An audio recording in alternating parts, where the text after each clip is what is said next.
Assalamualaikum tuan-tuan. Hari ni saya ada sebiji lagi.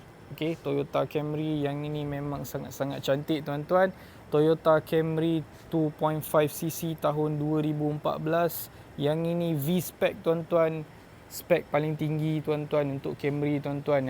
Warna dah datang dengan warna glossy black tuan-tuan. Dah datang dengan chrome punya grill tuan-tuan. Kereta memang sangat-sangat handsome tuan-tuan. Cat dia memang saya boleh bagi 10/10 lah tuan-tuan. Okey, untuk bahagian rim dia pula, dia dah pakai HRE Performance punya rim. Tayar dia dah pakai Toyo CR1 tuan-tuan. Condition tayar pun sangat-sangat cantik tuan-tuan.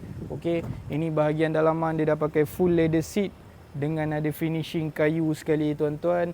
Okey, and then dah ada parking sensor tuan-tuan. Kereta pun dah guna electric seat tuan-tuan. Okey, kereta ni pakai push start button. Mileage dia baru 162,000 sahaja. Dah ada radio touchscreen sekali tuan-tuan.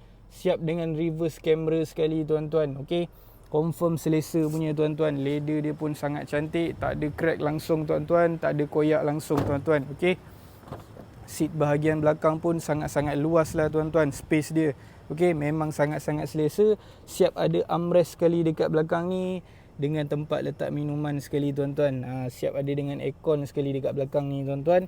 Okey, kereta condition memang sangat-sangat baik, sangat-sangat tip top.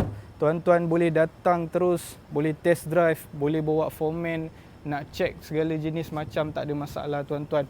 Nombor plate kereta ni pun sangat-sangat kemas, PSG 885 tuan-tuan. Kereta ni saya nak menjual dengan harga 41,800 sahaja tuan-tuan. Kalau tuan-tuan berminat, boleh terus walk in ke Rad Motoring Selayang ataupun call saya, okey, untuk datang tengok. Assalamualaikum.